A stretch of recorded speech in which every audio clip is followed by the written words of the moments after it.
चला recording start करू. Otherwise sometimes बोलण्याच्या नादात रेकॉर्डिंग चालू करायचं आपण विसरून जातो कधी कधी. Okay, so in today's lecture we are going to start with another concept. चला बताओ, कालचा लास्ट टॉपिक काय होता? कोण सांगणार मला कालचा लास्ट टॉपिक काय होता? मैं पूछती हूँ. चलो अब माइक ऑन करते हैं हम. Yes, already microphones are on. चलो बताओ, कालचा लास्ट टॉपिक आपण काय बघितला होता? Any one of you?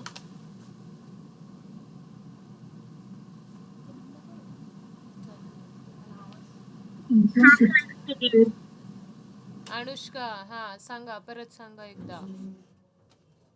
Life period, zero order. Okay, अजून कोण सांगणार? साक्षी, रानी, बताओ कल का लास्ट लेक्चर का टॉपिक क्या? लास्ट हमने लिया था. मानसी, जल्दी बताओ. Half life period, yes. Zero order, half life period. Okay okay okay, ठीक है. चलो, तो हमने कल के लेक्चर में देखा था झिरो ऑर्डर रिएक्शन एंड उसके integrated rate law. Integrated rate law for zero order reaction, आणि त्याचं आपण काय बघितली होती? हाफ लाईफ पण बघितली होती. ओके, आज आपण झिरो ऑर्डर रिॲक्शनच्याच पुढच्या कन्सेप्ट बघणार आहोत. आज आपण बघणार आहोत ग्राफिकल रिप्रेझेंटेशन. Graphical representation. किसका माइक ऑन है? माइक्रोफोन किसका ऑन है? प्लीज म्यूट करो. Graphical representation of zero order reaction. Okay, आता ग्राफिकल रिप्रेझेंटेशनमध्ये generally you have to plot the graph. तुम्हाला ग्राफ प्लॉट करायला लावू शकतात ते, की ग्राफ विचारला जाऊ शकतो काय असेल. मग सगळ्यात पहिल्यांदा आपल्याला थोडं ह्याच्यासाठी मॅथमॅटिकल लॉजिक लागणार आहे. मॅथमॅटिकलच्या काही कन्सेप्ट आपल्याला इथं यूज करायच्या आहेत. कुठल्या मॅथमॅटिकलच्या कन्सेप्ट आहेत त्या मी जस्ट आता तुम्हाला एक्सप्लेन करते. हां, तर मॅथची कुठली कन्सेप्ट आहे बघा, लिनियर लाईनचं equation. I hope you all know the linear line equation. Linear लाईनचं इक्वेशन काय असतं? y is equal to M X. Y is equal to M X is the equation of linear line. Y is equal to M X plus C. Okay, वायचा meaning Y ॲक्सिसवरचा variable, एक्सचा meaning X ॲक्सिसवरचा variable. X के साथ, हमेशा x के साथ जो होती है उसे हम बोलते हैं स्लोप. स्लोपी है हमारी M is a slope. Okay, आणि इकडे काय आहे? C stands for intercept. Okay, आता जर इक्वेशन ह्या टाईपचं बनलं y is equal to M X plus C, तर ह्या इक्वेशनचा ग्राफ कसा येतो रे? ह्या इक्वेशनचा ग्राफ येतो स्ट्रेट लाईनचा ग्राफ येणार आहे. Basically y is equal to M X plus C हा स्ट्रेट लाईनचं इक्वेशन आहे. आता बघा, स्लोपचा आन्सर कसा आहे? पॉझिटिव्ह आहे. And if slope is positive then लाईनचं नेचर कसं असणार आहे? लाईनचं नेचर हे इन्क्रीजिंग नेचर असणार आहे. ओके, अशी ही लाईन अशी इन्क्रीजिंग नेचरची असणार आहे. मग आता इथे आहे अशा पद्धतीची लाईन मी ड्रॉ केली. हा जो इंटरसेप्ट आहे ह्याला आपण म्हणतो इंटरसेप्ट. वाय ॲक्सिसला जिथं कट केलेला आहे तो झाला इंटरसेप्ट. आणि आता ह्या लाईनचा जो काही स्लोप येणार आहे ह्या स्लोपला आपण काय म्हणणार आहोत? एम म्हणणार आहोत. आणि स्लोपचा आन्सर कसं येणार आहे? पॉझिटिव्ह येणार आहे. Why? Because our slope is positive. Increasing line जर असेल तर स्लोप कसा येतो? पॉझिटिव्ह. स्लोप कसा फाइंड आउट करतो? What is the formula of slope? Slope is equal to y2 minus y1 divide by x2 minus x1. Okay, दोन point plot करायचे. Suppose हा एक पॉईंट, हा एक पॉईंट. ह्या पॉईंटच्या व्हॅल्यूज सपोज असतील x2 y2 आणि ह्या पॉईंटवरच्या व्हॅल्यूज असतील x1 y1. मग y2 minus y1 divide by x2 minus x1 केलं तर तुम्हाला काय मिळणार आहे? स्लोप मिळणार आहे. ओके, हे झालं फर्स्ट इक्वेशन. अजून एक कुठलं इक्वेशन असू शकतं? लिनियर लाईनचंच इक्वेशन. अजून एक कुठलं इक्वेशन आहे? y is equal to minus M X plus C. Second equation आपको ये मैथ्स का लेक्चर लग सकता है, but yes we are learning a physical chemistry, आणि फिजिकल केमिस्ट्रीमध्ये मॅथमॅटिक्सच्या काही टर्म्स येतात, काही फिजिक्सच्या सुद्धा येतात. So it is a combination of maths physics. Okay, मग आता जर आपल्याला असं इक्वेशन मिळालं y is equal to minus M X plus C, तो बच्चे पार्टी ग्राफ कैसे आएगा, डरने का नहीं. स्लोप निगेटिव आया तो आपको सिर्फ लाइन कैसे ड्रॉ करनी है, इन डिक्रीजिंग ऑर्डर. लाईन कशी असणार आहे, अशी डिक्रीजिंग असणार आहे. इथं जर बघितली तर लाईन अशी इंक्रीज होत होती, आता लाईन कशी असणार आहे, डिक्रीज असणार आहे. हा जो इंटरसेप्ट असणार आहे, जिथं वाय ॲक्सिसला कट होणार ती आहे सीची व्हॅल्यू, आणि वाय ॲक्सिस वरती जर तुम्हाला अजून व्यवस्थित नॉलेज असेल तर इथे वाय ॲक्सिस पॉझिटिव्ह असतं, ह्याच्यावर वाय ॲक्सिस निगेटिव्ह असतं. एक्स ॲक्सिसच्या व्हॅल्यूज इकडे पॉझिटिव्ह असतात, एक्स ॲक्सिसच्या व्हॅल्यू लेफ्ट साईडला निगेटिव्ह असतात. ओके, मग इंटरसेप्ट कसा आहे, पॉझिटिव्ह. सो बरोबर आपण पॉझिटिव्ह इंटरसेप्ट घेतलेला आहे, आणि स्लोप कसा येणार आहे, आता निगेटिव्ह येणार आहे. सो आपण लाईन डिक्रीजिंग नेचरची ड्रॉ केलेली आहे. ये एक इक्वेशन हो गया. और थर्ड इक्वेशन, तिसरं इक्वेशन काय असतं, y is equal to M X. Okay, आता y is equal to M X, it means intercept नाही आहे. इंटरसेप्ट नाही आहे म्हणजेच इंटरसेप्टची व्हॅल्यू कशी आहे, 0 आहे. जर अशा टाईपचं इक्वेशन तुम्हाला मिळालं, intercept c is equal to जर 0 असेल, तर मग ग्राफ कसा ड्रॉ करायचा बघा. ग्राफ ड्रॉ करायचा पासिंग थ्रू ओरिजिन, आणि स्लोप पॉझिटिव्ह आहे म्हटल्यावर आपण कसा ग्राफ ड्रॉ करणार, या पद्धतीचा ग्राफ ड्रॉ करणार. ह्याला इंटरसेप्ट आहे का, नाही आहे. वाय ॲक्सिसला कुठे कट झाली आहे का, आपण ड्रॉ केलेली लाईन नाही कट झाली. So no intercept. ग्राफ कसा असणार आहे, passing through origin. Y is equal to M X, ग्राफचं नेचर पासिंग थ्रू ओरिजिन. ये सब नॉलेज हमें आज के लेक्चर में नेक्स्ट कंसेप्ट के लिए लगने वाला है, passing through origin. Okay, origin. I hope you understood this 3 graphs. सगळ्यांना हे 3 ग्राफ कळालेत. Y is equal to M X plus C जर असेल तर लाईन इंक्रीजिंग ड्रॉ करायची आहे. Y is equal to minus M X plus C असेल तर लाईन ही अशी डिक्रीजिंग नेचरची ड्रॉ करायची आहे. आणि Y is equal to M X असेल तर पासिंग थ्रू ओरिजिन, हम ओरिजिन से लाइन को पास करेंगे. क्यों, क्योंकि हमारा इंटरसेप्ट 0 है. No intercept, intercept is 0. तो क्या होगा, वाई एक्सिस को कहाँ पे भी लाइन कट नहीं करेंगी. इसका मतलब लाइन को किससे पास करना है, आपको ओरिजिन से पास करना है. इंक्रीजिंग नेचर की लाइन ड्रॉ करनी है. क्यों, बिकॉज स्लोप कैसा है, पॉजिटिव है. एम की वैल्यू पॉजिटिव है. ये 3 ग्राफ आपको समझ में आ गए, जल्दी बताओ. चलो बताओ. येस, वैष्णवीला कळालेत, वाघमारे, स्नेहा, साक्षी, रानी. येस येस, ओके, सबको समझ में आया. तो अब हम देखते हैं हमारा मेन टॉपिक. आता आपला मेन टॉपिक काय आहे बघा. आपल्याला काय करायचं आहे, 0 ऑर्डरचं ग्राफिकल रिप्रेझेंटेशन करायचं आहे. ग्राफिकली 0 ऑर्डरला लिहायचं आहे. मग ग्राफिकल 0 ऑर्डरला लिहित असताना आपल्याला काय करायचं आहे, ग्राफ ड्रॉ करायचा आहे.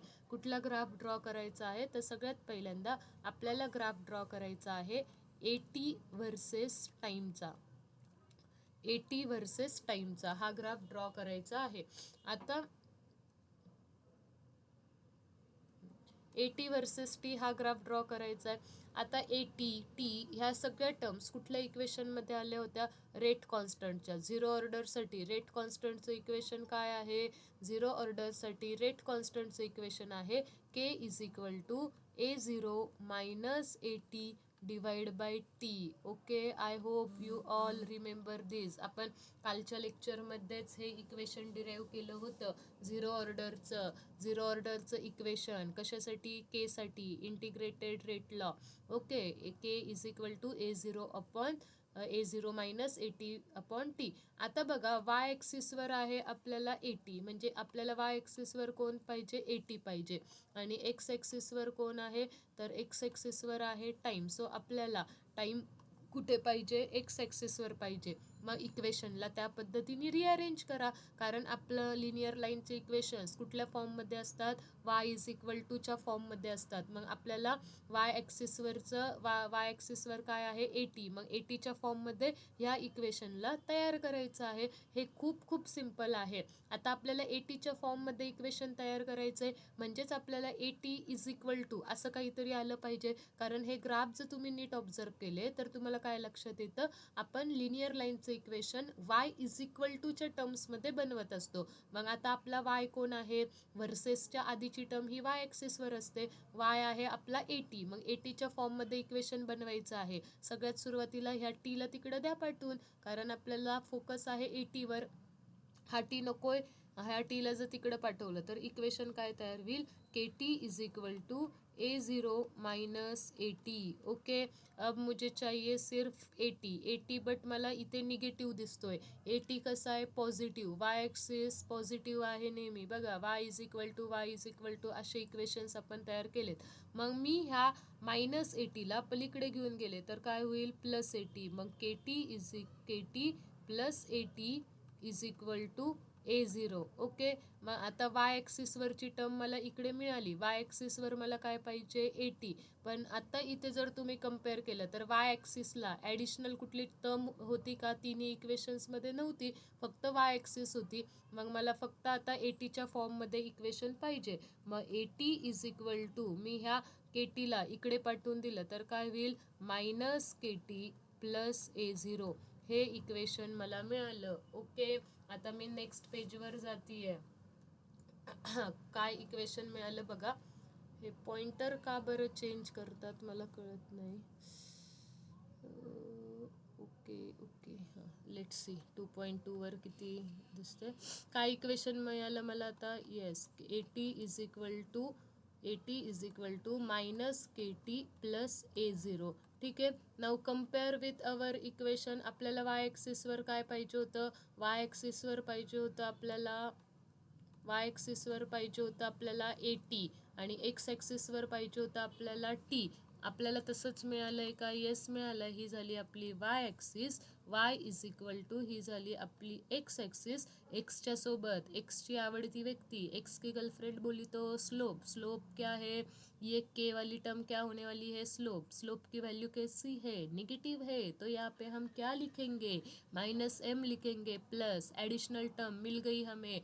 एडिशनल टर्म को हम कैसे लिखते हैं, सी से लिखते हैं. तो हमें इक्वेशन कौन से फॉर्म में मिल गया, y is equal to -mx plus C. अगर equation y is equal to -mx plus C के इक्वेशन होगा तो हम ग्राफ कैसे ड्रॉ करेंगे, कुछ नहीं, सिंपल है. अभी जस्ट हमने देखा, वाई एक्सिस, वाई का वेरिएबल वाई एक्सिस पे लिखो क्या है 80, एक्स एक्सिस पे है t. अगर स्लोप निगेटिव है, स्लोपी इज निगेटिव, अगर स्लोपी इज निगेटिव तो क्या करो, डिक्रीजिंग लाईन ड्रॉ करो, ज़्यादा टेन्शन मत लो. डिक्रीजिंग लाईन ड्रॉ केली आणि सीची व्हॅल्यू काय असणार आहे, A0. There is something value of सीची काहीतरी व्हॅल्यू आहे, C0 आहे का, नाही. ॲडिशनल टर्म तुम्हाला मिळाली आहे का, येस, ॲडिशनल टर्म तुम्हाला मिळाली आहे. इक्वेशन कुठल्या फॉर्ममध्ये तयार झालं, y is equal to -mx plus C. So तुमचं हे झालं graphical representation of zero order reaction. जर तुम्हाला कुणी असा ग्राफ ड्रॉ करून दिलाय तर तुम्हाला काय कळणार आहे, कुठली ऑर्डर आहे, तर झिरो ऑर्डर रिॲक्शन असणार आहे. झिरो ऑर्डरचा हा ग्राफ असणार आहे. ओके, क्लिअर आहे. स्ट्रेट लाईन ती ड्रॉ करा. मला इथे व्यवस्थित ती स्ट्रेट लाईन नाही जमते. स्केल बट ये कैसे घुमाएंगे, नहीं, कुछ ज़रूरत नहीं है. यस, ट्राई करेंगे तो सब आ जाएगा. ये ऐसी लाइन, अरे यार, ठीक आहे. तुम्ही पण लक्षात आलंच असेल तुमच्या हे कसं ड्रॉ करायचं आहे. अशी एक लाईन ड्रॉ करायची आहे. बाकी काय नाही. वाय ॲक्सिसवर वाय ॲक्सिसची टर्म लिहा, एक्स ॲक्सिसवर एक्स ॲक्सिसची टर्म, एक्स ॲक्सिसचा व्हेरिएबल लिहायचा आहे. बाकी सिम्पल आहे.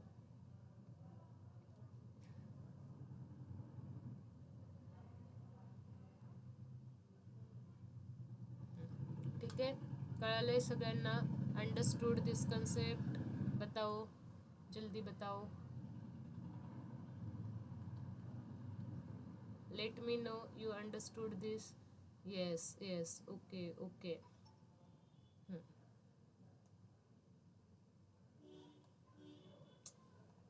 अरे यार, हे आता ठीक आहे. नेक्स्ट आहे आपल्याला बघायचं आहे आता second graph, T half versus केचा graph. Sorry, T half versus A0चा graph for zero order reaction. Okay, zero ऑर्डरचेच ग्राफ बघतोय आपण. Zero order reaction.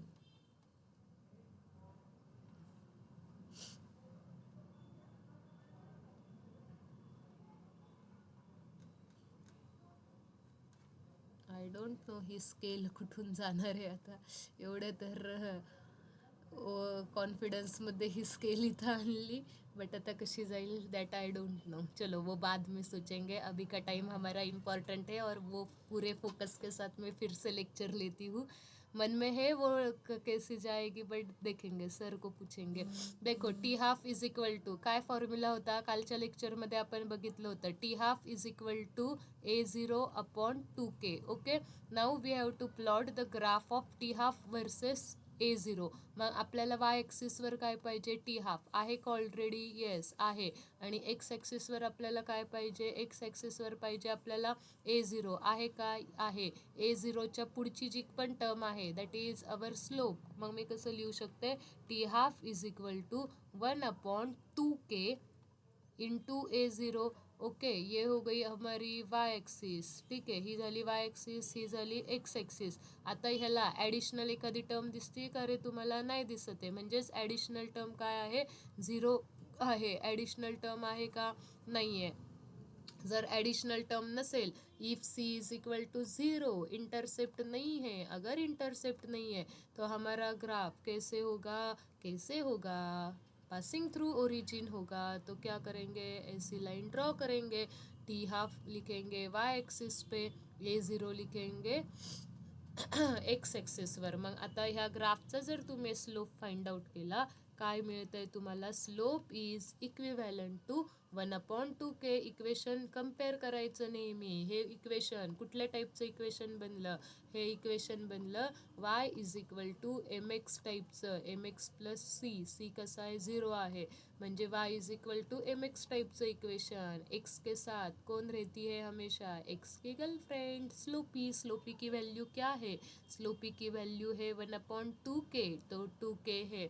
आता जर तुम्हाला कोणी स्लोप दिला असेल आणि जर तुम्हाला रेट कॉन्स्टंट विचारला असेल तर काय लिहू शकतो? Rate constant K is equal to 1/2 into slope. स्लोपची व्हॅल्यू पुट करायची. फक्त केला तिकडं पाठवून दिलं, स्लोपला इकडं आणलं. अंडरस्टूड? सबको क्लिअर है ये?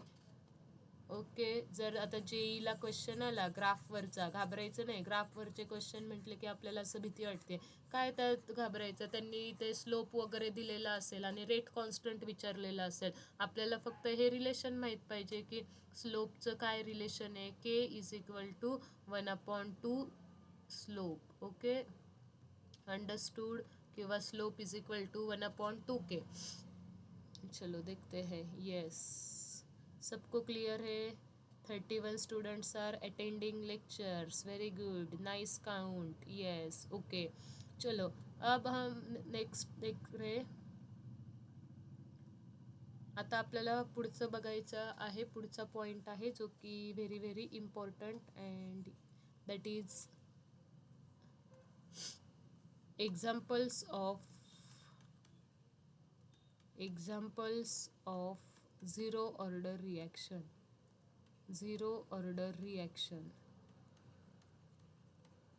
अगर आपको किसी ने पूछा कि चलो बताओ हमें जीरो ऑर्डर रिएक्शन के एग्जांपल्स, तो आपको एटलीस्ट वन एग्जांपल तो पता होना चाहिए. There are 3 examples. उन 3 एग्जांपल्स में से आप कौन सा भी एटलीस्ट वन एग्जांपल याद रखो, क्योंकि आपका जो बोर्ड का थ्योरी पेपर होता है 70 मार्क्स का, तो उसमें क्या होता है कि 1 मार्क के क्वेश्चंस आते हैं, और 1 मार्क के क्वेश्चंस वो जनरली ट्रिकी क्वेश्चंस होते हैं. लाइन टू लाइन जिसने अच्छे से पढ़ा है एनसीईआरटी स्टेट बोर्ड, तो जनरली स्टेट बोर्ड का अच्छे से पढ़ा होगा आपने, तो भी आपको वो 1 मार्क का क्वेश्चन इजीली सॉल्व हो जाएगा. तो उस 1 मार्क के क्वेश्चन में क्या पूछते हैं, ऐसे क्वेश्चंस आते हैं कि write down the examples of Ziro order reaction. At least आपको उस टाइम 1 एग्जांपल याद रखना होगा, 1 एग्जाम्पल लिखना होगा. 1 मार्क के लिए क्या ही पूछेंगे, एक ही एग्जाम्पल पूछेंगे ना. तो कौन सा है, तो सबसे पहले एग्जाम्पल है डीकम्पोजिशन ऑफ NH3. NH3 का डीकम्पोजिशन हो गया है ऑन अ प्लेटिनम प्लेट. कौन से प्लेट के, प्लेटिनम मेटल की प्लेट पे. Okay, on a platinum metal, decomposition of NH3. Any one of you, I want to ask any one of you, I am going to enable the microphone, कि मुझे बताओ NH3 का chemical name क्या है. अरे, NH3चं chemical नाव, NH3 काय आहे त्याचं chemical name. Any one of you. आपण पाहिलंय बघा, हे बेसिक आहे बघा. माहीत नसेल तर कुठेतरी वरती महत्वाच्या ह्याच्यात IMP पॉइंट्स असे राईट डाऊन करायचे.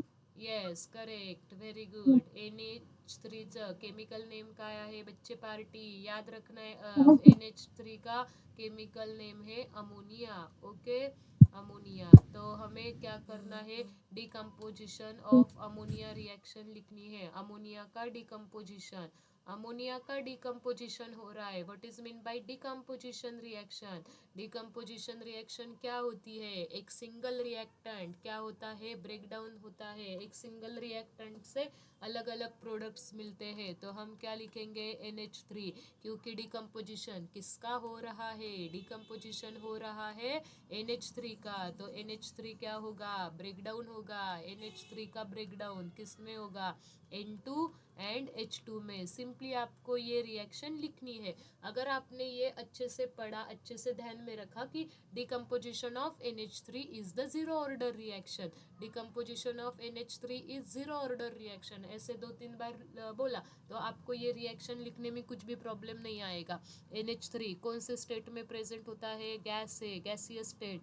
N2 gaseous state, H2 gaseous state. अब रिएक्शन बैलेंस नहीं है.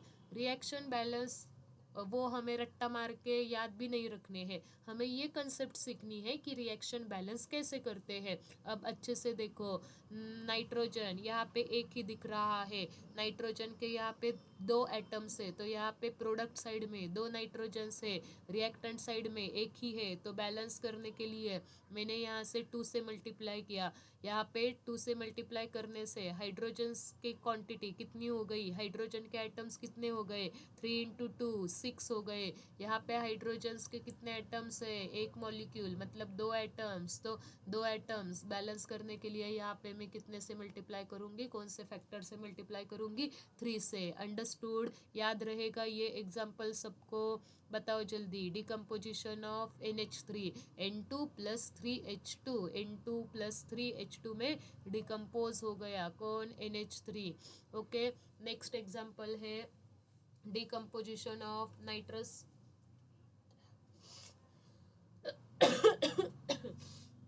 डिकम्पोजिशन ऑफ किसका decomposition, nitrous oxide. Nitrous oxide सब डिकम्पोजिशन के एग्जाम्पल से. नाइट्रस ऑक्साइड का भी डिकम्पोजिशन हो रहा है, तो क्या लिखेंगे, N2O, it gives decomposition okay क्या फॉर्म होगा, N2 + O2. Okay, N2O gas है, नाइट्रस ऑक्साइड यहाँ पे भी N2 गैसियस स्टेट में, O2 गैसियस स्टेट में. ऑक्सीजन बैलेंस है क्या, ऑक्सीजन बैलेंस नहीं है. ओके, तो हमें पहले क्या करना पड़ेगा, ऑक्सीजन को बैलेंस करना पड़ेगा। ऑक्सीजन के बैलेंसिंग के लिए किससे मल्टीप्लाई करना पड़ेगा? यहाँ पे 2 ऑक्सीजन से, यहाँ पे एक ही ऑक्सीजन दिख रहा है, तो हम यहाँ पे किससे मल्टीप्लाई करेंगे? यहाँ पे हम N2O को 2 से मल्टीप्लाई करेंगे। जैसे ही हमने N2O को 2 से मल्टीप्लाई किया तो N2 यहाँ पे प्रोडक्ट साइड 2 ही है, रिएक्टेंट साइड 2 इंटू 2, नाइट्रोजन के 4 एटम्स है, तो एटम्स बैलेंस करने के लिए यहाँ पे मैं किससे मल्टीप्लाई करूँगी? 2 से मल्टीप्लाई करूँगी। अंडरस्टूड? ये रिएक्शन सबको समझ में आई, बैलेंसिंग सबको समझ में आएगा। Reaction of decomposition of nitrous oxide, yes, okay okay, सबको क्लियर है, ठीक आहे. मग आता कोणी जर तुम्हाला विचारलं बच्चे पार्टी बताओ जीरो ऑर्डर रिएक्शन का एग्जाम्पल, तो आप क्या बताओगे? डिकम्पोजिशन ऑफ NH3 का डिकम्पोजिशन ऑफ नाइट्रस ऑक्साइड, और there is another example, third example क्या है? Decomposition of PH3, decomposition of PH3 on hot tungsten, okay. Tungsten element plate, उसके ऊपर क्या करेंगे? PH3 का डिकम्पोजिशन करेंगे. इसके रिएक्शन नहीं दिए आपको नोटबुक स्टेट बोर्ड के बुक में, तो मैं भी नहीं लेने वाली. आप ये तीनों एग्जाम्पल्स याद रखेंगे. यहाँ तक क्लियर है सबको?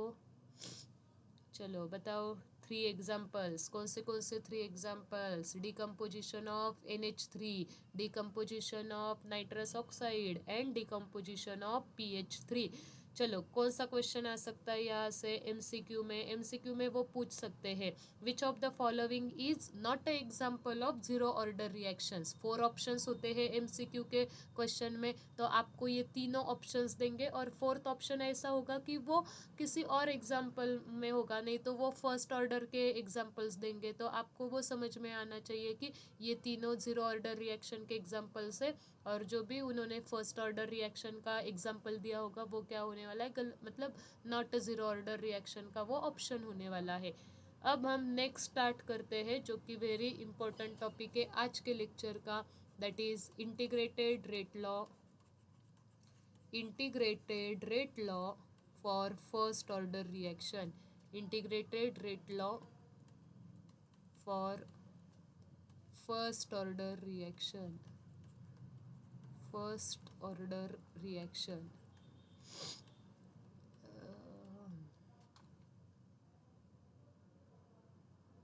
Just give me a 1 minute.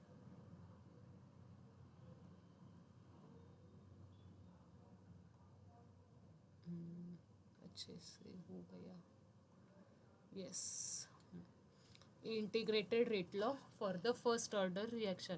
काल आपण झिरो ऑर्डरसाठी इंटिग्रेटेड रेट लॉ तयार केला होता. आज आपल्याला बनवायचा आहे integrated rate law but for the first order reactions. Okay, तो चलो सबसे पहले अब सबका ध्यान इधर होना चाहिए because it is very very IMP. Okay, IMP question है.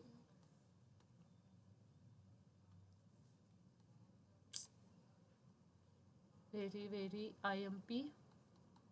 4 मार्क्स के लिए ये डेरिवेशन आपको आ सकता है. ओके, अब देखो सबसे पहले आपको क्या करना है? कंसिडर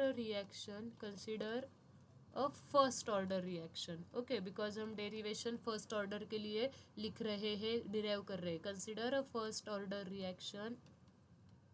कौन सी रिॲक्शन? हमेशा हमें जो फेवरेट है वही A इट गिव्स P. ओके, आता इथे Aच्या पुढे 1 2 3 4 5 1च असणार आहे. मनानेच इथे 2 3 4 5 आवडतो म्हणून तो नंबर नाही लिहायचा, नाहीतर तुमच्या वर्गातल्या मुलीचा, तुमच्या आवडत्या मैत्रिणीचा रोल नंबर असेल 2 3 4, म्हणून इक्वेशनमध्ये पण इथं लिहिताल 2A इट गिव्स 2P, किंवा 2A इट गिव्स P, किंवा लिहिताल 3A इट गिव्स 3P. असं काही लिहायचं नाही आहे. सिम्पल रिॲक्शन आपल्याला लिहायची आहे. युनिमॉलिक्युलर रिॲक्शनसाठी आपण इक्वेशन डिराईव्ह करतोय. ओके, एचा एकच मॉलिक्यूल कन्सिडर केलेला आहे आणि डेरिवेशन पण आपण युनिमॉलिक्युलरसाठी डिराईव्ह करतोय. आता ही रिॲक्शन आपण कन्सिडर केली, मग रेटचं इक्वेशन लिहायचं. According to rate rate formula. रेटचा फॉर्म्युला काय असतो? Change in concentration upon change in time. आणि रेट ऑफ रिॲक्शन, रेटचं रिॲक्शनचं इक्वेशन लिहिताना एचा कोइफिशियंट आहे 1, 1/1, आंसर आएगा 1. ए क्या है? रिएक्टेंट, तो माइनस साइन लिखेंगे, minus DA upon DT. It is your equation number 1. Okay बच्चे पार्टी, ये समझ में आ गया. नेक्स्ट लिखेंगे रेटचं equation according to rate law. Rate law काय सांगत असतो? Rate of reaction is directly proportional to concentration of reactant raise to their power. यहाँ पे हम concentration of A is our reactant, A की पावर क्या लिखेंगे? 1 लिखेंगे. अगर यहाँ पे 1 लिखा नहीं लिखा तो भी चलता है, तो मैं क्या लिखूंगी? ऐसा लिखूंगी. और यहाँ पे हमें क्या इंट्रोड्यूस करना पड़ता है? Proportionality constant. आई होप आप सबको ये सेकेंड इक्वेशन भी क्लियर हो गया होगा. ठीक है, यहाँ तक बताओ ये 2 इक्वेशंस कैसे लिखे, सबको क्लियर है? Yes yes, okay okay good. तो हम तुरंत जाते हैं हमारे नेक्स्ट पार्ट के ऊपर. आता हे दोन इक्वेशन्स तयार झालेत. आता ह्या 2 इक्वेशन्सला you have to equate. So equate equation, क्या लिखेंगे हम? Equate equation 1 and 2. 1 एंड 2 को हम इक्वेट करेंगे. क्यों इक्वेट करेंगे? कितना सिली क्वेश्चन पूछा है मैंने. देखो क्यों इक्वेट कर सकते हैं, बताओ कौन बता सकता है? मायक्रोफोन ऑन करती हूँ मैं. का बरं आपण ह्या 2 इक्वेशन्सला इक्वेट करू शकतो, सांगा बरं. मी म्हणतीये म्हणून का तुम्हाला काय लॉजिक कळालं? काय सेम आहे त्यांची LHS सेम आहे. बच्चे पार्टी, यहाँ पे सबका ध्यान होना चाहिए, उतना अलर्ट आपको रहना चाहिए. इथं पण आपण रेट लिहिलंय, दोघांची LHS जर सेम असेल तर दोघांचे RHS आपण इक्वेट करू शकतो. म्हणून equate equation 1 and 2. And what we got, आपल्याला काय मिळणार आहे? Minus DA upon DT. Okay is equal to KA. यहाँ तक सबको क्लियर होगा. कितना आसान है, किती इझी आहे बघा. तुम्हाला फक्त A to P अशी रिॲक्शन लिहायची, रेटचे 2 इक्वेशन्स लिहायचे. एक इक्वेशन लिहिलं आपण बाय फॉर्म्युला मेथड. सपोज यहाँ पे मैं लिख देती हूँ कुठल्या इक्वेशन? फॉर्म्युला मेथडने आपण इक्वेशन लिहिलं. आणि सेकंड इक्वेशन आपण कशाने लिहिलं? According to rate law. Rate law काय सांगत असतो? Rate of reaction is directly proportional to concentration of A की पावर हम 1 रखेंगे. क्यों 1 रखेंगे? क्योंकि हम किसके लिए इक्वेशन डिराइव कर रहे हैं? फर्स्ट ऑर्डर के लिए. तो ए की पावर क्या हो गई? 1 हो गई. डायरेक्टली प्रोपोर्शनल का साइन हटा के हम क्या इंट्रोड्यूस करते हैं? रेट कांस्टेंट इंट्रोड्यूस करते हैं. तो सेकेंड इक्वेशन भी हमने लिख लिया. अब दोनों इक्वेशन्स को हम इक्वेट करेंगे. आता काय करायचं आहे बघा, हा जो DT आहे त्या DTला तिकडे पाठवा आणि ह्या एला इकडे आणा. ओके सो इक्वेशन काय तयार होईल? Minus DA upon A is equal to KDT. Okay KDTच्याच फॉर्ममध्ये इक्वेशन आणायचं आहे. नाहीतर तुम्हाला वाटेल ह्या DAला आपण इकडे असं खाली डिनॉमिनेटरला आणू, तसं चालणार नाही. आणि ह्या Kला आपण इकडे असं आणू, असं करायचं नाही. आपल्याला इक्वेशन KDTच्या फॉर्ममध्ये बनवायचं आहे. सो DT को उधर भेजो, A यहाँ पे नीचे आ जाएगा. ओके क्लियर है ये सब? It is your equation number 3. यहाँ तक किसी को कुछ डाउट, कोई problem? I hope everything is clear. Yes Mansi clear, Vaishnavi clear, Toradmal, Waghmare yes yes. Okay okay बच्चे पार्टी, ये डेरिवेशन भी आपको 2 टाइम्स लिखना होगा. ठीक है, आता आपल्याला काय करायचं आहे? ह्या इक्वेशनला इंटिग्रेट करायचं आहे. So what I am going to write? Integrate the above equation, integrate the above equation number 3. Okay for that limits are, for that integration के लिमिट्स क्या होंगे? फॉर दैट लिमिट्स आर, कल के लेक्चर में मैंने बताया A varies to. A कहाँ से कहाँ वैरी होता है? A0 to AT. Okay end हमारा T कहाँ से कहाँ वैरी होगा? T varies from 0 to T. Okay now चलो इंटीग्रेट करते हैं. अब देखो यहाँ पे नेगेटिव साइन बाहर रखो, तो यहाँ पे मैंने बाहर लगा इंटीग्रेशन का साइन. ये ऐसा जो साइन होता है इसे हम बोलते हैं इंटीग्रेशन का साइन. क्या बोलते हैं? इंटीग्रेशन का साइन. असं सापासारखं नाही का, म्हणजे असं थोडं शेपूट इकडे एक आणि इकडे एक असं, त्याला आपण काय म्हणतो? इंटिग्रेशनचं साइन. काय झालं इथं? 1/A DA. Okay is equal to क्या लिखेंगे, कांस्टेंट को बाहर निकालेंगे, constant integration of only D T. Now put the limits, यहाँ पे नीचे लोअर लिमिट 0 टू टी, मग इथे आपण लिहिणार 0, इथे हायरला टी लिहिणार. ज्यावेळेस इथे 0 असेल त्यावेळेस एचं कॉन्सन्ट्रेशन काय असतं, A0 असतं. ज्यावेळेस इथे टी असतो त्यावेळेस इथे एचं कॉन्सन्ट्रेशन काय असणार आहे, AT असणार आहे. चलो यहाँ तक सबको क्लियर है, बताओ जल्दी. Are you guys with me? Yes, yes, everyone thumb showing me thumb. Good, good, good. Everyone is with me. Great, great, great. हम हमारे इक्वेशन डेरिवेशन के अंतिम पार्ट में है. हम लास्ट अब देखेंगे. अब हमें सिर्फ क्या करना है, इंटिग्रेशन के रूल्स अप्लाय करने हैं. आता इकडे मी रफमध्ये लिहिती आहे इंटिग्रेशनचे रूल्स. ओके, रफ में क्या लिख रही हूँ मैं, देखो. कल के लेक्चर में मैंने बोला था integration of D X is equal to answer आता है एक्स. सो सिमिलरली यहाँ पे इंटीग्रेशन ऑफ डी टी है तो हमारा आंसर क्या आने वाला है, इंटीग्रेशन ऑफ डी टी का आंसर आएगा T. Yes, correct, very good. अब यहाँ पे बट यहाँ पे थोड़ा अलग है, यहाँ पे न्यू टर्म ऐड हुई है, that is integration of 1/a तो क्या रूल है, अगर यहाँ पे 1/x का और यहाँ पे dx है और इसका इंटीग्रेशन करेंगे तो आंसर आता है ln x. किसका माइक्रोफोन ऑन है, बच्चे पार्टी, बच्चे पार्टी, ऐसा मत करो. मैं भी यहाँ से माइक्रोफोन बंद कर देती हूँ. यस, देखो 1/x dx क्या आन्सर आएगा, ln x आन्सर आएगा. ओके, आता मग सेम कम्पेअर करायचं आहे तुम्हाला. इथं जर 1/x dx असेल तर आन्सर काय येतं, ln x येतं. मग सिमिलरली इथं जर आता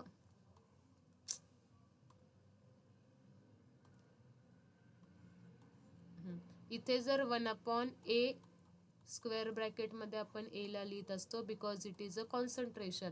इंटिग्रेशन ऑफ 1/a dA असेल तर आंसर काय येणार, ln a. यहाँ तक सबको क्लियर है तो मैं क्या लिखूंगी, minus ln in bracket square bracket A का लोअर लिमिट है A0, ए का अपर लिमिट है AT is equal to K integration of D टीचं इंटीग्रेशनचा आंसर येणार है टी. आई होप रिलेट करोगे आप इसके साथ, इस रूल्स के साथ आपको रिलेट करना है. यहाँ पे आंसर क्या आ गया, टी. यहाँ पे आंसर क्या आ गया था, ln a. ओके, तो यहाँ पे आंसर आया T limits 0 to t. Now what is the next part, you have to put the limit. So minus in bracket ln a च्या ठिकाणी आता काय ठेवणार, upper limit. What is the upper limit, 80 minus lower limit ln च्या ठिकाणी ln as it is, a च्या ठिकाणी lower limit that is ln a0. This is your LHS left hand side. यहाँ पे क्या लिखोगे, के इन ब्रैकेट टीच्या ठिकाणी T minus टीचं lower limit that is 0. Okay, clear है यहाँ तक सबको. अब मैं ये ब्रैकेट ओपन कर रही हूँ. देखो ln 80च्या पुढे माइनस साइन येणार, पण ब्रॅकेट ओपन केल्यावर माइनस माइनस हे प्लस होणार. ln a0 के सामने कौन सा साइन आ गया, प्लस का. तो मैं ऐसे लिख रही हूँ ln a0 माइनस ln 80. किसी को कुछ डाउट, कुछ शक, नो शक no doubt, all is well. Okay, clear है सबको, यहाँ तक सबको क्लियर है. चलो बताओ, प्रेमला क्लियर है, Toradmal, Gunjal, yes. Okay, good good. देखो बघा एकदम इझी आहे. आता हे तर 2 इक्वेशन आपण बनवले, 2 इक्वेशनला आपण इक्वेट केलं. मग इक्वेट केल्यावर आपल्याला इंटिग्रेशन घ्यायचं असतं. ही अशी सापासारखी जी अशी वळकुटीवाली अशी साईन आहे ह्याला आपण म्हणतो इंटिग्रेशनची साईन. ओके, मग इंटिग्रेशनसाठी लिमिट्स लागतात. मग कालच्या लेक्चरलाच बघितलं होतं, सुरुवातीच्या कॉन्सन्ट्रेशनला, इनिशियल कॉन्सन्ट्रेशनला आपण A0 म्हणतो. ज्यावेळेस टाईम 0 आहे त्यावेळेस एचं कॉन्सन्ट्रेशन आहे A0. ज्यावेळेस टाइम टी असतो त्यावेळेस एचं कॉन्सन्ट्रेशन असणार आहे AT. ओके, जस्ट हमने यहाँ पे लिमिट्स पुट किए, इंटीग्रेशन के रूल्स अप्लाई किए. अब मैं जाती हूँ नेक्स्ट पेज पे. तो मुझे क्या मिला, ln a0 minus ln AT is equal to KT. Okay, आता तुम्हाला अजून एक रूल माहीत असेल मॅथ्समधलाच, log A minus log B. काय लिहू शकतो आपण? Log A upon B. Okay, same apply करना है. लॉग एंड एल एन के साथ वही रूल्स होते हैं. L N A minus L N B जर असेल, L N A minus L N B, ह्याला आपण कसं लिहू शकतो? एल एन ए अपॉन बी.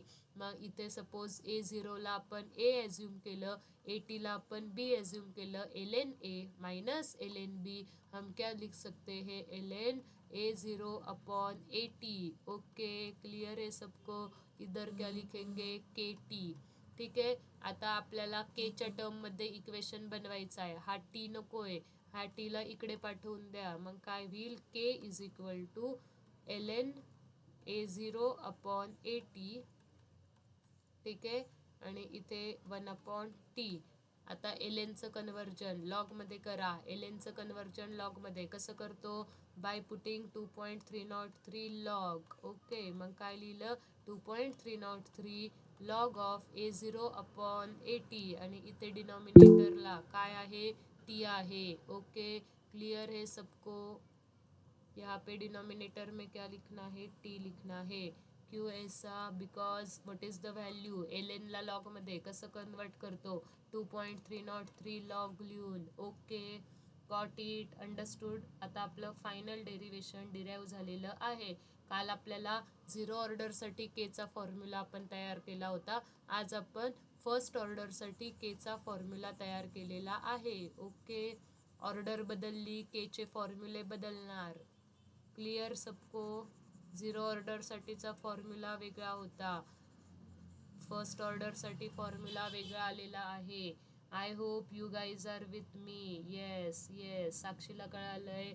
अनिल, ओके. तृप्ती गोरे, तृप्ती जॉइनेस. अच्छा, अदिती, यस, प्रतीक्षा.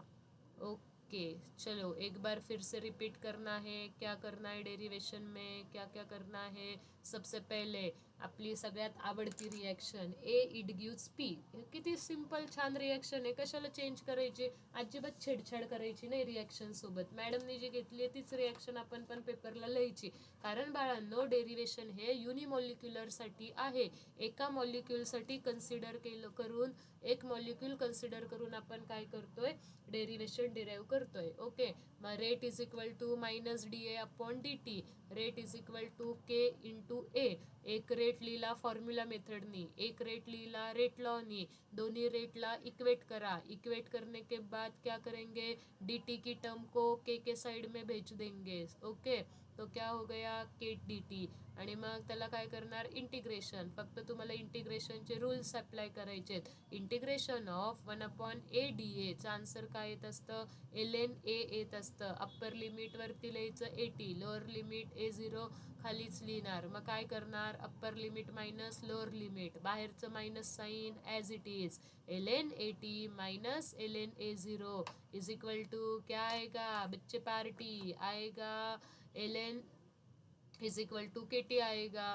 ठीक आहे, मग आता ह्याला थोडंसं सुंदर दिसण्यासाठी काय करायचं? मायनस ब्रॅकेट ओपन करायचं. हे असं छान दिसतंय का तुम्हाला? मला तर नाही आवडत आहे हे असं. मग काय केलं मी? फक्त ब्रॅकेट ओपन केला. ब्रॅकेट ओपन करताना बाहेर आहे निगेटिव्ह साईन, मग एल एनच्या पुढे काय येणार? Minus sign. पण एल एन A0चं काय होईल? मायनस मायनस प्लस होगा. मग काय होईल? L N A0 minus L N A-T. Clear सबको? लेट मी नो बच्चे पार्टी. येस, स्नेहा कळालेला आहे. आणि जसं सरांनी मगाशी मेन्शन केलं, स्नेहाला आपण वॉच गिफ्ट करणार आहोत. सो तुम्हालाही जर वॉच पाहिजे असतील आणि अजून वेगवेगळे गिफ्ट्स पाहिजे असतील तर बेसिकली तुम्ही सुद्धा तुमच्या फ्रेंड्सला सक्सेस सायन्स अकॅडमीला रिकमेंड करा. आणि मला असं वाटतं मी ह्याच्या आधी पण तुम्हाला सांगितलं आहे की म्हणजे जेन्युइनली इफ तुम्ही आपला पूर्ण कंटेंट सगळ्याच टीचरचा एन्जॉय करताय तर तुम्ही तुमच्या फ्रेंड्सला सांगा. कारण आपण असं म्हणतो म्हणजे की जर आपण एखाद्याला चांगल्या इंटेन्शननी चांगल्या गोष्टीसाठी हेल्प केली तर डेफिनेटली तसंच आपल्यासोबत पण घडत असतं. आपल्यालाही फ्युचरमध्ये राईट गायडन्स भेटत जातात. जर तुम्हाला असं वाटतंय की एखादी तुमची फ्रेंड आहे, तिला पण हा प्लॅटफॉर्म ह्या क्लासबद्दल कळायला पाहिजे, राईट गायडन्स राईट डायरेक्शन तिलाही भेटली पाहिजे, तर तुम्ही काय करू शकता, कन्वे करू शकता, सांगू शकता, आम्हाला नंबर्स देऊ शकता आणि मॅक्झिमम लोकांपर्यंत हा प्लॅटफॉर्म पोहोचवू शकता. कारण बघा, तुम्ही जर एखाद्याला सजेस्ट केलं, definitely you are helping that person. मग पुढे जाऊन तशीच हेल्प तुम्हालाही कुणी ना कुणी करत. ठीक आहे, चलो नेक्स्ट हम देखेंगे, क्या देखेंगे, units of rate constant. Okay, unit of rate constant for first order reaction, unit of rate constant for first order reaction. First order reaction half life आपण उद्याच्या लेक्चरला घेणार आहोत. आज आपण रेट कॉन्स्टंटचं युनिट कुठल्या ऑर्डरसाठी, फर्स्ट ऑर्डरसाठी. इथे पण मी तुम्हाला कालही मेन्शन केलं, ऑर्डर चेंज झाली तर रेट कॉन्स्टंटचं युनिट चेंज होतं. रेट कॉन्स्टंटचं युनिट फिक्स नाही आहे बाळांनो. रेट कॉन्स्टंटचं युनिट कशावर डिपेंड असतं, ऑर्डर ऑफ द रिॲक्शनवर. ओके, रिॲक्शनची ऑर्डर चेंज झाली तर काय होणार आहे, रेट कांस्टेंटचं यूनिट चेंज होणार आहे. रेट कांस्टेंट बोले तो के, तो अभी हमें क्या करना है, के का यूनिट फाइंड आउट करना है. तो क्या होगा, K is equal to, formula क्या है, फॉर्मूला काय आहे, 2.303 upon T log of A0 upon 80. ये हो गया हमारा formula. Okay, are you guys with me, बच्चे कंपनी बताओ जल्दी. यस, फॉर्मूला आपको सबको समझ में आया होगा. अभी जस्ट हमने डिराइव किया है.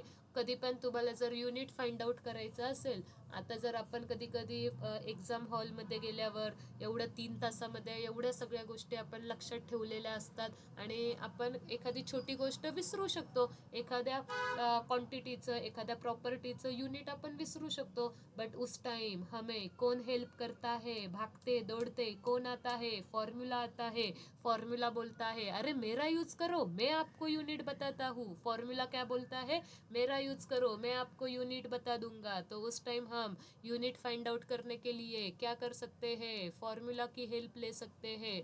आता बघा इथे 2.303 ला युनिट असतं का, नाही, it is just a number. Okay, so 2.303 ला युनिट नाही आहे. इथे डिनॉमिनेटरला आहे टाइम, सो टाइमचं युनिट असणार आहे, पण कसं, इनवर्स, कारण न्यूमरेटरला जाईल टी इनवर्स लॉग ऑफ. आता A0 म्हणजे काय, इनिशियल कॉन्सन्ट्रेशन. ओके, बेसिकली काय आहे, कॉन्सन्ट्रेशन आहे. 80 पण काय आहे, कॉन्सन्ट्रेशन आहे.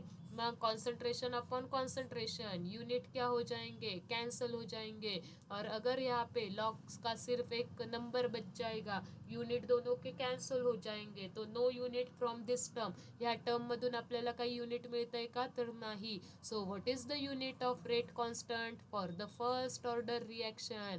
फर्स्ट ऑर्डरसाठी रेट कॉन्स्टंटचं युनिट काय असणार आहे, टी इनवर्स, म्हणजेच आपण त्याला काय म्हणू शकतो, सेकंड इनवर्स, किंवा काय असू शकतं, मिनिट इनवर्स. ओके, क्लियर है बच्चे पार्टी, समझा आपको रेट कांस्टेंट का unit for the first order reaction.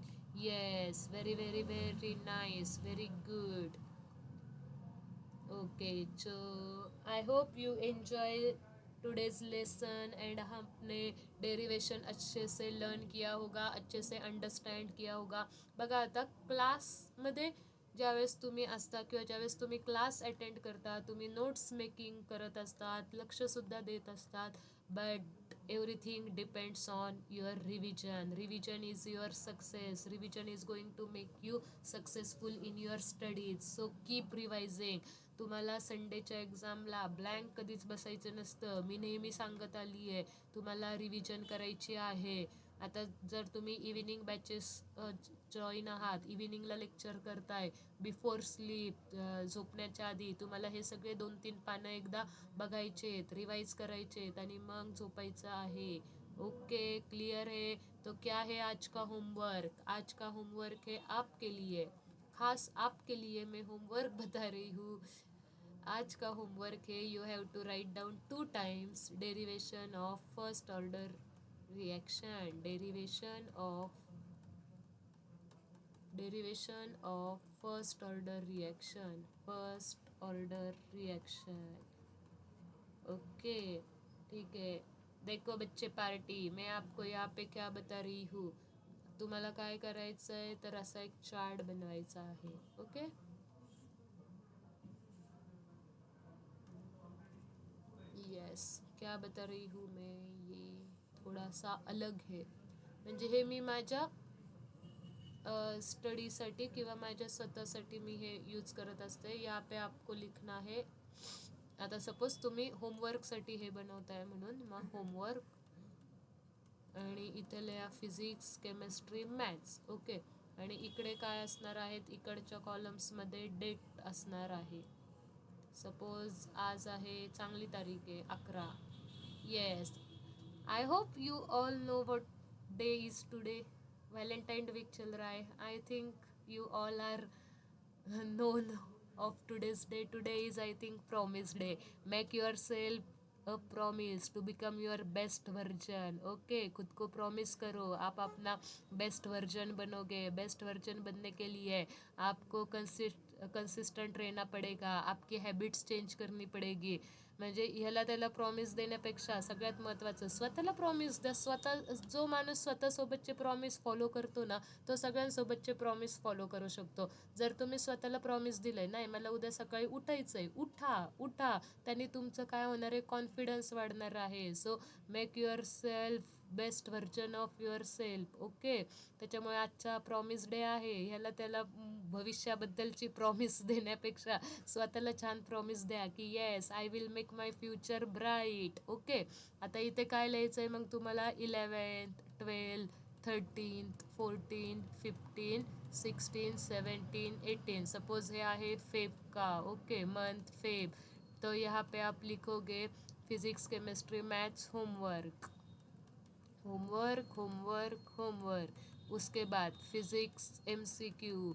उसके बाद लिखोगे केमिस्ट्री के MCQ. हर रोज आपको 10-15 MCQ सॉल्व करणे हैं और at the end of day you have to just tick. आज 11 तारीख आहे, येस आज झोपायच्या आधी चेक करायचं फिजिक्सचा होमवर्क सरांनी दिलेला सोडवलाय का मी, जेवढा येईल तेवढा ट्राय तर केलाय का, येस टिक मार्क. केमिस्ट्रीचा होमवर्क झालाय, टिक मार्क. मॅथचा होमवर्क झालाय, yes tick mark. फिजिक्सचे 5-6 MCQ 10 MCQ सोडवून झालेत, येस टिक मार्क. केमिस्ट्रीचे झालेत, yes tick mark. So you have to track yourself. तुम्हाला हे असं एक बनवायचं आहे. It just take your 15-20 minutes किंवा जास्तीत जास्त अर्धा तास ह्याच्यासाठी लागू शकतो. पण तुम्ही जर असं बनवलं आणि रोजच्या रोज असे टिक मार्क्स केले, फॉलो केलं, तर तुम्हालाही पॅरेंट्सला पण दाखवता येईल की बघा मी हे पूर्ण फॉलो केलंय, किती साऱ्या टिक मार्क्स आल्या. किंवा एखाद्या दिवशी नाही झालं तर बी ऑनेस्ट युअर सेल्फ. नाही झालं, इट्स ओके. काय करायचं आहे, क्रॉस करायचं आहे. New day with new energy. दुसऱ्या दिवशी मग तसं होऊ द्यायचं नाही. मॅक्झिमम आपल्या ह्या चार्टमध्ये, ह्या टेबलमध्ये मॅक्झिमम टिक्स आल्या पाहिजे ह्याचा ट्राय करायचा आहे. ओके, क्लियर है सबको? Clear, yes. तो इसी के साथ हम आज का लेक्चर यहीं पे ख़त्म करते हैं. Almost there R 24-22.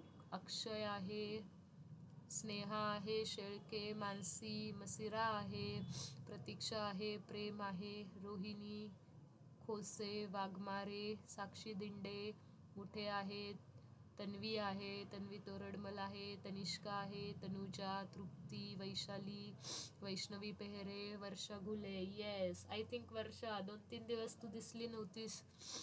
I think I am not sure, but मला असं वाटतं 2-3 दिवस नव्हती. But stay consistent. आप हर रोज लेक्चर करो. ओके ठीक है, चलो रुकते हैं. Have a amazing night, great night.